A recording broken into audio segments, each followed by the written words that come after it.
All right, what's up, YouTube? This is BoxingWave. All right, so I wanted to give this whole Jarrell Miller situation some closure. Okay, I already addressed Luis Ortiz. I don't need to do an update video just because Eddie Hearn exposed the $7 million offer. I really don't need to do that. I already addressed my feelings on that whole situation. Okay, I'm going to move on. Joshua is fighting Ruiz at this point. It's official, and it's no more. Is no reason to address any of this other stuff. Like after this video, I have no reason to bring up Jarrell Miller until he's scheduled for a fight. Okay. Now, the WBA suspending Miller for 6 months just goes to show how corrupt this sport really is. Okay, they don't have any standards. This sport is, if there's money to be made, we can make anything happen. There's no set standards from these sanctioning bodies or the commissions or whatever. Okay, whatever works, they do with what they can. As far as Miller being declined his New York State by the New York State Athletic Commission of his license, his boxing license. The thing is, it works from a state by state basis. So this guy can just go to California and get it over there. You know, he can pretty much do whatever he wants. All right, so I'm expecting Jarrell Miller to be back in the ring by the end of this year. You know, his suspension with the WBA, yes, he was moved out of the rankings. Yes, they are enforcing VADA testing for him to come back into the rankings. All right, cool. But this is what happens when people get caught. When people get caught, okay, then they're cool to sign up because money still needs to get made. You still got to pay the bills. All right, so when guys get caught, they'll risk everything until they get caught. And then when they get caught, they're cool with signing up for stuff. You shouldn't have been clean all that time. You should have been clean already. You know, but that's a problem with the sport.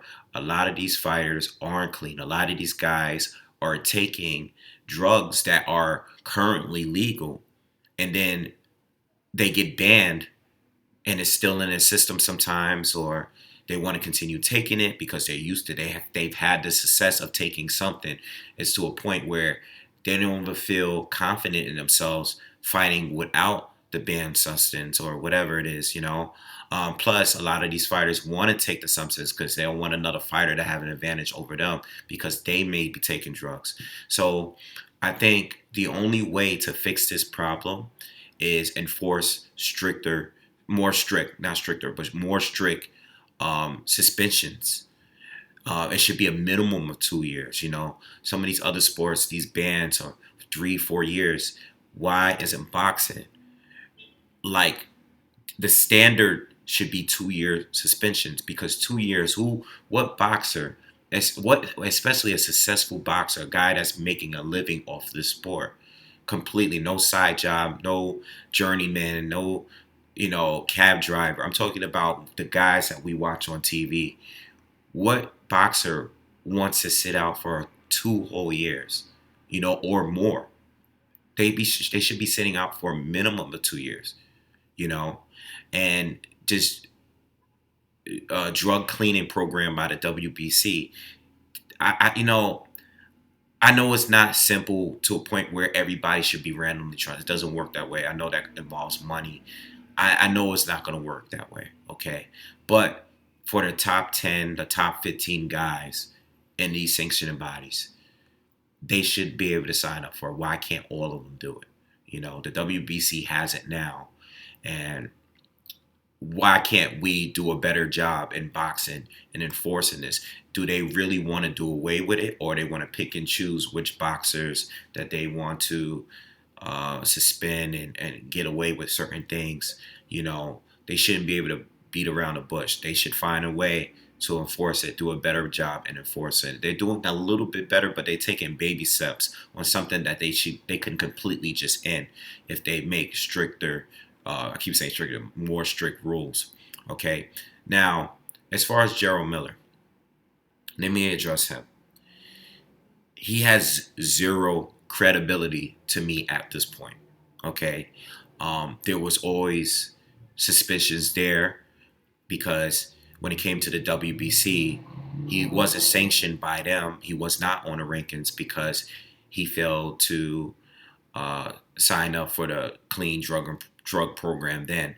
Okay, so he needed to be in that drug program in order to stay in the rankings. So once he didn't do that, that raised questions. Okay, when it came to the IBF, you had your top guy and top potential fight in Pulev. All right, you were mandated to fight him, yet you did not want to take that fight because you felt that it wasn't going to work in your favor by going to his hometown to fight him on his turf.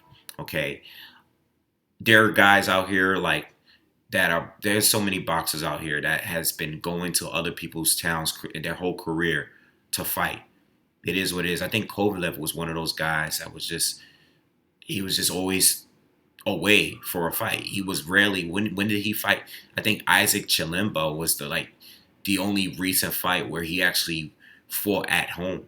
You know, that time where he was doing his run on HBO, he was going all over the place to fight fighters. Guys have to do it all the time. So why do you feel like who are you? You know, you're not even as far as resumes, you're not even on Pulev's level. Who are you to sit here and say that you don't want to go to his hometown because the judges is not this? Like, come on, dude. You know, do you want to be great or you just want to cut corners, which is what you have proven to be, one of those fighters that just want to cut corners. All right. So you didn't have the IBF because of that. You didn't have the WBC because you didn't want to sign up for the drug cleaning program. And then you have the WBO that removed you off their rankings. I was looking for an article that actually spoke on that. I couldn't find anything, so I don't know how long their suspension is going to be. But I know that the WBA is suspending him for 6 months, okay, which is September. And then he'll be back if he gets, gets approved by VADA, okay?